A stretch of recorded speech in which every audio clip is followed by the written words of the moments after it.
오늘 나누는 말씀 또한 이미 여러분과 한번 나누었던 그런 말씀입니다. 저는 여러분과 함께 말씀을 나누기 전에 본문을 살펴볼 때에 혹시나 내 선입견이나 또한 다른 생각이 틈탈까 하는 그런 생각 때문에 본문을 선택하고 본문을 이제 준비할 때 묵상할 때에는 반드시 이게 줄이 쳐 있지 않은 깨끗한 성경을 사용합니다. 그래서 이미 보았던 그 당시 보았을 때의 그런 습관이라든지 그때 있었던 마음이라든지를 배제하고 온전히 지금 이 시간 여러분과 함께 나누어야 될 말씀은 또 하나님께서 내게 주시는 마음의 감동은 무엇일까라고 하는 질문을 던지면서 본문을 읽습니다.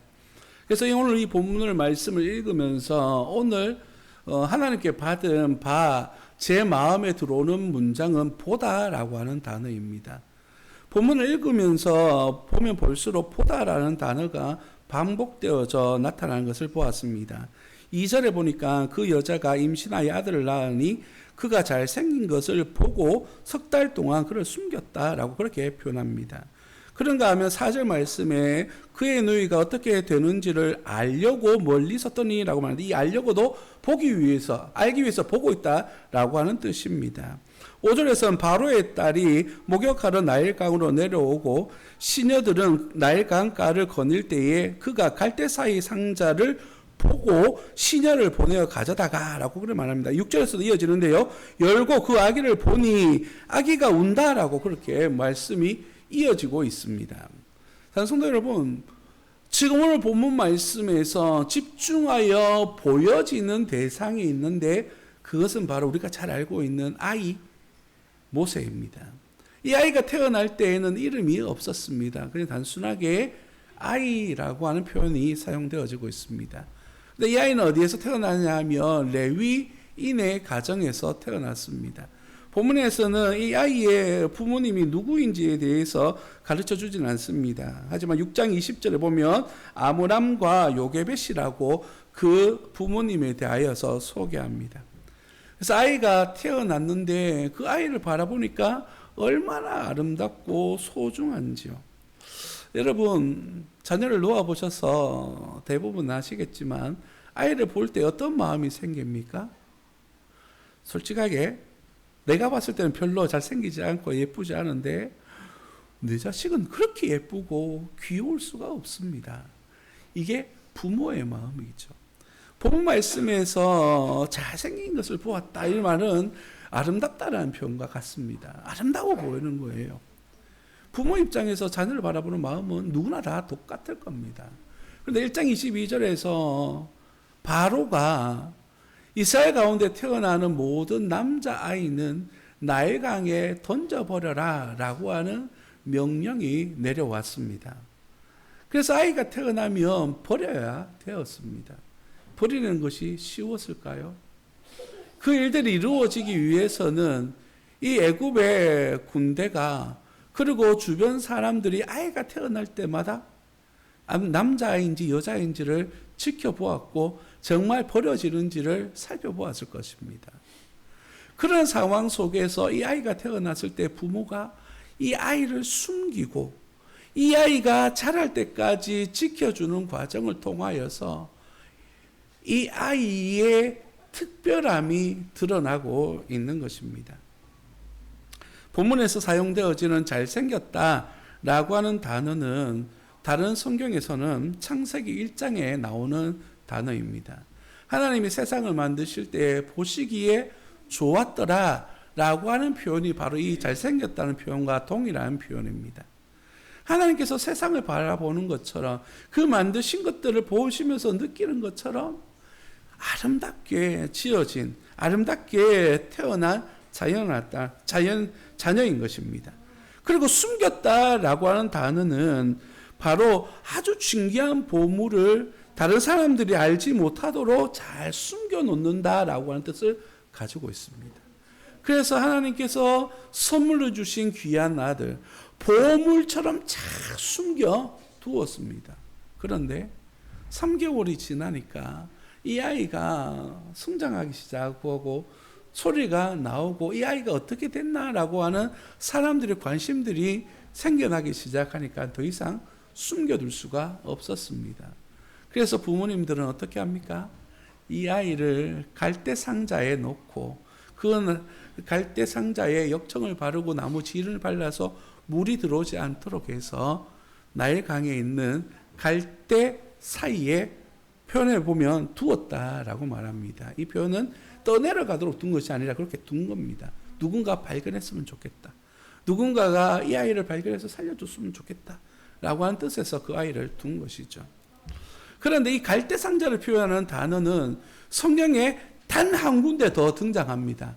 그것이 어디냐 하면 창세기 6장부터 9장에 나오는 방주라고 하는 단어가 사용되어질 때에 유일하게 사용되어진 단어가 이 갈대 상자라는 단어입니다. 이 갈대 상자나 방주는요, 배에 키가 없는 것처럼 그저 떠 있는 것입니다. 그래서 떠 있는 상황 속에서 언제 뒤집어지게 될지, 언제 어떤 상황이 벌어져서 이 방주가, 이 바구니가 위험에 처하게 될지 알지 못하는 상태로서 그저 떠 있는 것입니다. 여러분, 부모 입장에서는 이러한 일들을 결정 내리고 행동에 옮기는 것은 결코 쉽지 않았을 것입니다. 미래가 보이지 않고 내일을 확신할 수 없는 그 상황 속에서 부모 입장에서 할 수 있는 최선의 방법을 통하여서 이 일들을 이루고 있는 겁니다. 오늘 우리가 살펴보고 있는 말씀의 주제는 다음 세대입니다. 우리가 자녀들을 어떤 마음으로 바라봐야 되고 어떻게 섬겨야 되는지에 대하여서 그런 관점에서 오늘 본문 말씀을 보면 부모 입장이 이와 같은 것 같습니다. 자녀를 예쁘게 자연스럽게 세워가고 정말 잘 됐으면 좋겠는데 어떻습니까? 내 입장하고는 다른 상황에서 아이를 놓아야 될 때가 있습니다. 그리고 내가 원하지 않은 방향으로 흘러가지는 않을까 노심초사하게 됩니다. 부모 입장에서 할 수 있는 일이 무엇입니까? 그저 한 걸음 뒤로 물러서서 바라보고 지켜볼 수밖에 없습니다. 본문에는 등장하지 않습니다만은 이 행간이라고 하는데요, 이 절과 절 사이에 포함되어져 있는, 우리 유추해 볼 수 있는 내용이 있습니다. 그것이 무엇이냐면 부모님의 기도입니다. 아이를 그저 내려놓고 방치했을까요? 아닐 거예요. 하나님, 이 아이가 생명이 보존될 수 있도록 하나님께서 붙들어 주시고 잡아주시고 역사하여 주옵소서 간절한 소망을 담아 기도하지 않았을까요? 오늘 우리가 우리 자녀들 양육할 때에도 이러한 모습이 필요합니다. 끝까지 따라다니면서 이거 하나 저거 하나 간섭하는 것이 아니라 언젠가는 놓아야 될 그 자녀를 놓아주고 하나님 앞에 간절한 소망으로 기도하면서 하나님, 내 손을 떠난 저 아이가 하나님의 놀라운 은혜와 사랑의 손길로 말미암아 보호받고 성장하고 하나님의 사람으로 세워질 수 있도록 도와달라고 기도해야 되는 것입니다. 우리 자녀들은 세상으로 나가 나일강에 띄워진 그런 갈대 상자의 아이와 별반 다르지 않습니다. 우리는 그저 하나님의 인도하심과 도움을 구하고 부모 입장에서 한 걸음 더 물러서서 그래, 하나님께서 세워주실 거야 라고 하는 믿음과 확신으로 살아가시는 하나님의 사람들이 되시기를 예수님 이름으로 축복합니다. 히브리서 11장 23절 말씀에 보면 이러한 부모님의 행동에 대하여서 이렇게 평가하고 있습니다. 믿음으로 모세가 낳았을 때에 그 부모가 아름다운 아이임을 보고 석 달 동안 숨겨 왕의 명령을 무서워하지 아니하였으며 라고 말합니다. 이 모든 일의 출발점이 어디서부터 시작되어지게 됩니까? 믿음이라고 하는 것입니다. 그래서 우리가 자녀를 양육할 때에는 믿음이 필요한 것이에요. 누구를 믿는 믿음입니까? 내 아들을 믿는 믿음이 아니에요. 내 자녀를 믿는 믿음이 아니라고요. 하나님을 믿는 믿음으로 우리 자녀를 바라봐야 되는 겁니다. 우리 하나님께서 역사하시는 그 능력을 소망하면서 바라보아야 보아야만 합니다. 자막을 내려주셔도 됩니다. 이렇게 하나님께서 우리 자녀들에게 일하시도록 역사하시도록 우리는 주님을 의지하여서 한 걸음 더 나아가는 겁니다. 그리고 부모는요, 이 아이가 어떻게 되는지를 지켜보기 위해서 그 아이의 누나를 통하여 지켜보도록 했습니다. 5절 말씀을 보니까 특별한 일들이 일어나기 시작합니다. 바로의 딸이 목욕하러 나일강으로 내려오고 시녀들은 나일강가를 거닐 때에 그가 갈대 사이에 상자를 보고 시녀를 보내어 가져다가 라고 말합니다. 그때 바로의 딸이 목욕하러 나일강으로 내려왔습니다. 목욕하러 왔다라고 표현이 되어져 있지만 실제로는 거닐러 이렇게 산책 나온 거나 마찬가지입니다. 여기서 한번 물어보겠습니다. 당시에 이 애굽 사람들이 애굽 왕 바로가 유대에서 태어나는 남자아이를 죽이라고 명령한 이유가 무엇입니까?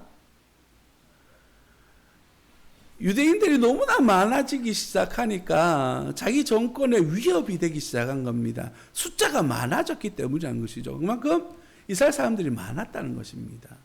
그러면 그 많은 사람들 사이에서 태어났던 아들은 적었을까요? 많았을까요? 많았겠죠. 다른 말로 표현해 보자면 오늘 이 나일강에 버려진 아이들이 많았다는 것이에요. 그리고 그 죽음을 바라보는 애굽 사람들도 많았고 유대인들도 많았을 거예요.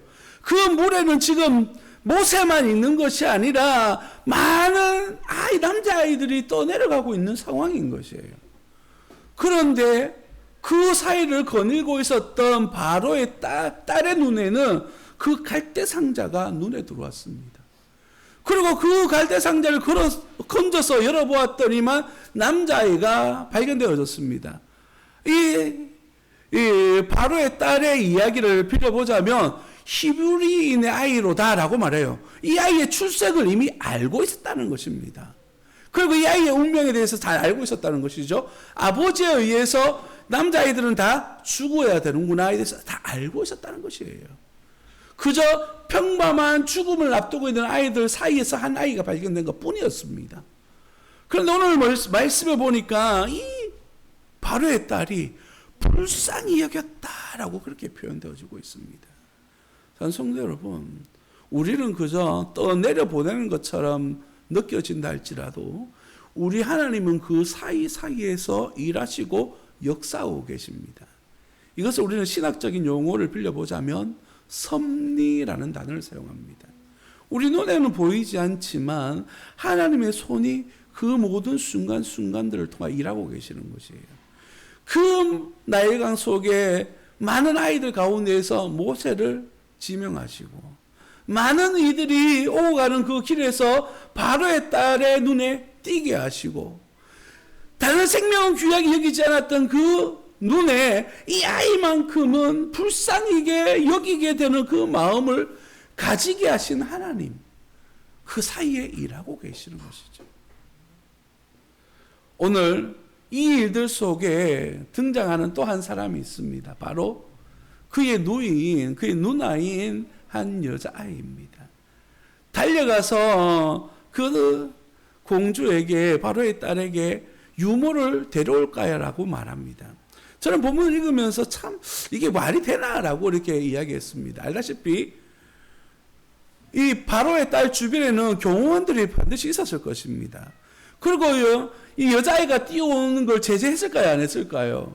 다가가는 것조차도 생명의 위협이 되어졌을 거라고요. 그리고 또 하나, 아이를 건졌는데 여자아이가 뛰어와요. 이 관계에 대해서 의심했을까요? 안 했을까요? 많은 부분에 대해서 의문점이 많은 부분입니다.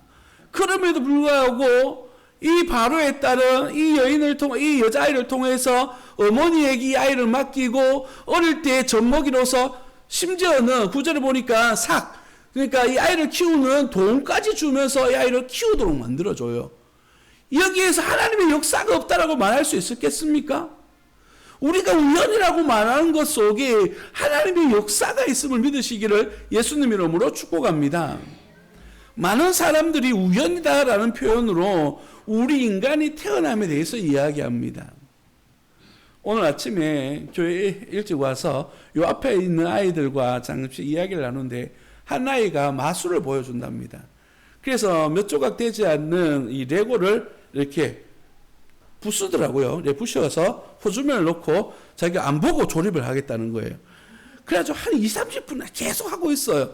그러다 결국엔 몸을 돌리더라고요. 그리고 손으로 이렇게 맞추고 오사님이 맞췄어요. 예, 나는 맞췄어요. 이렇게 이야기하는 걸 보았습니다.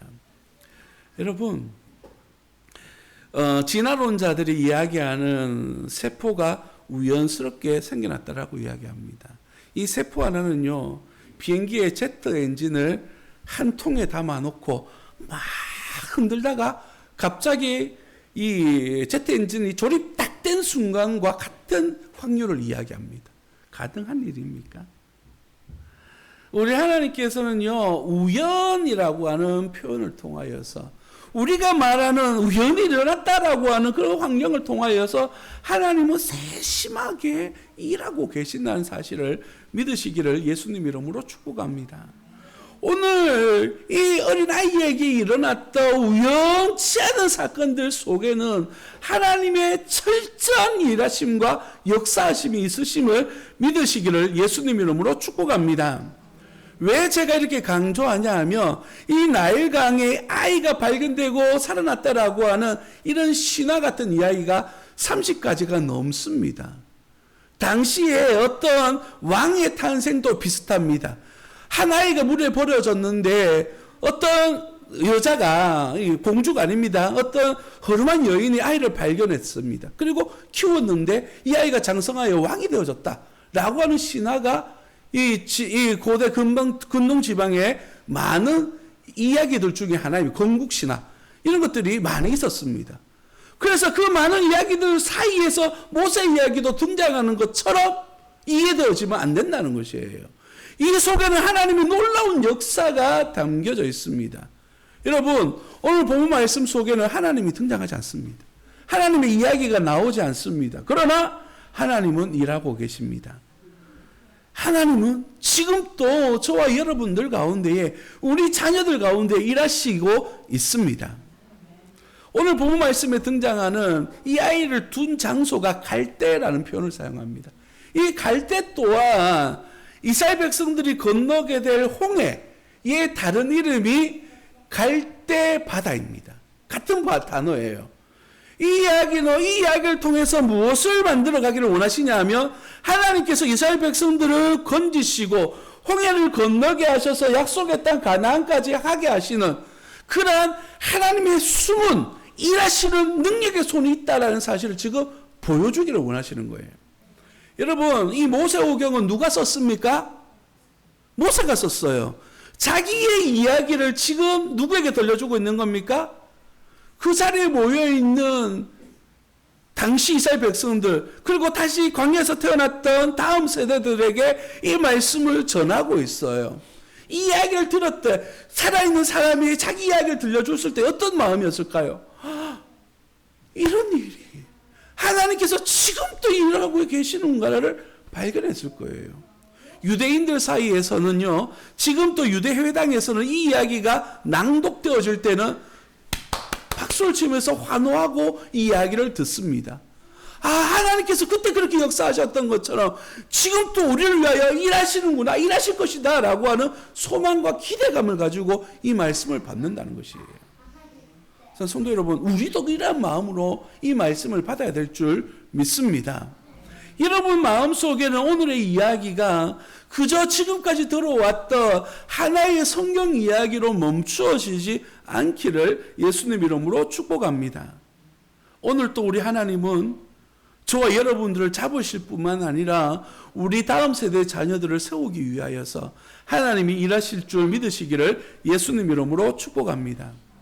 우리 세움교회는요, 교회가 세워질 때에 다음 세대를 하나님의 말씀으로 세워야 되겠다라고 하는 비전을 가지고 세워졌습니다. 처음에 교회를 세울 때에는 부끄럽습니다만은 다음 주일학교를 할 생각이 전혀 없었습니다. 여기 처음에 개척할 때는 사람이 아무도 없었거든요. 우리 가족만 와서 여기 교회를 개척했습니다.